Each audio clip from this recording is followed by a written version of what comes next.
Assalamualaikum warahmatullahi wabarakatuh. Perkenalkan, nama saya Azara Ivana Fatihah dengan NPM 22411123 dari kelas manajemen 22B.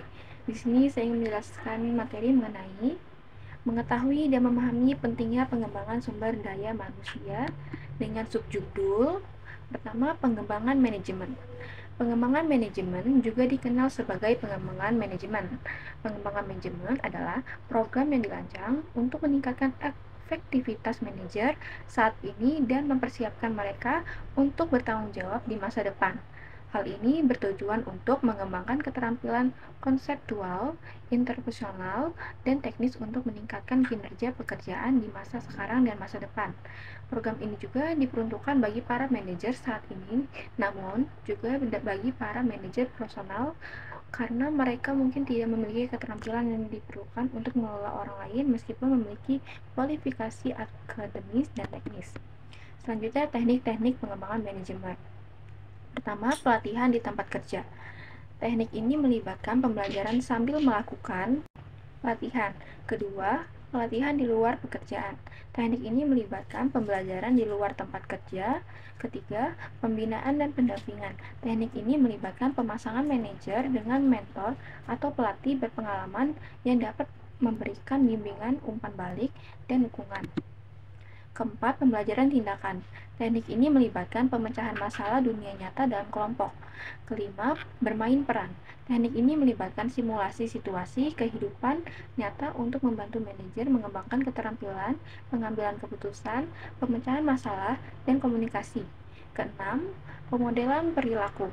Teknik ini melibatkan pengamatan dan pemodelan perilaku manajer yang sukses untuk mengembangkan keterampilan dan pengetahuan baru. Ketujuh, penguatan sosial. Teknik ini melibatkan pemberian umpan balik positif dan pengakuan kepada manajer yang menunjukkan perilaku dan keterampilan yang diinginkan. Selanjutnya, kebutuhan manajer akan pengembangan.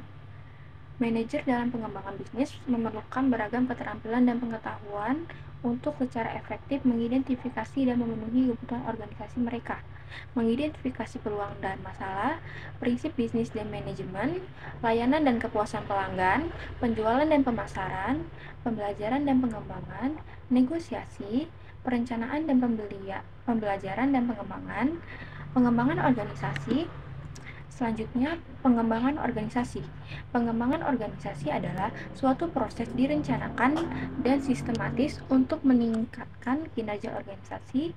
Dengan cara berproses ini melibatkan perubahan dan direncanakan terhadap orang-orang yang ada dalam suatu organisasi atau perusahaan dengan tujuan untuk meningkatkan efektivitas organisasi dalam menghadapi tantangan masa depan dan mencapai tujuan strategi yang diterapkan kesinambungan. Selanjutnya, metode pengembangan organisasi.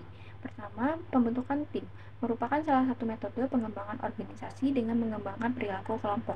Kedua, pelatihan. Metode ini melibatkan penggunaan instruktur atau pelatih untuk memberikan pengetahuan dan keterampilan baru kepada karyawan. Ketiga, konsultasi. Metode ini melibatkan penggunaan konsultan untuk memberikan saran dan rekomendasi tentang bagaimana meningkatkan kinerja organisasi. Keempat, perubahan struktural. Metode ini melibatkan perubahan dalam struktur organisasi seperti pembangunan departemen atau pembentukan unit baru. Kelima, pengembangan kepemimpinan. Metode ini melibatkan pengembangan keterampilan kepemimpinan dan manajemen untuk memperbaiki kinerja organisasi. Keenam, pengembangan karyawan.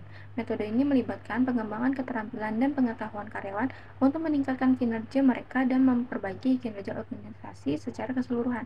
Ketujuh, perubahan budaya. Metode ini melibatkan perubahan dalam nilai, norma, dan perilaku organisasi untuk meningkatkan kinerja organisasi. Selanjutnya, proses pengembangan organisasi. Proses pengembangan organisasi tidak dapat terjadi dengan sendirinya, melainkan harus melewati proses yang berkelanjutan. Berikut adalah proses pengembangan organisasi. Pertama, identifikasi dan definisi masalah. Kedua, pengumpulan data yang diperlukan. Ketiga, analisis data dan umpan balik. Keempat, rancangan intervensi. Kelima, implementasi investasi. Keenam, evaluasi hasil. Yang terakhir, perencanaan dan pengembangan karir. Pengembangan karir adalah proses peningkatan pribadi yang dilakukan secara seseorang untuk mencapai suatu karir dan peningkatan oleh Departemen Personalia untuk mencapai suatu rencana kerja sesuai dengan jalur atau jenjang organisasi. Pengembangan karir secara individu adalah upaya yang dilakukan oleh individu untuk mengembangkan dirinya dalam rangka peningkatan karya lebih lanjut.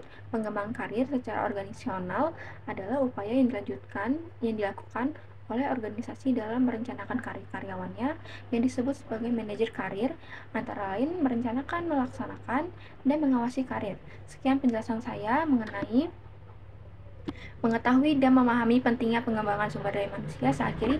Wassalamualaikum warahmatullahi wabarakatuh.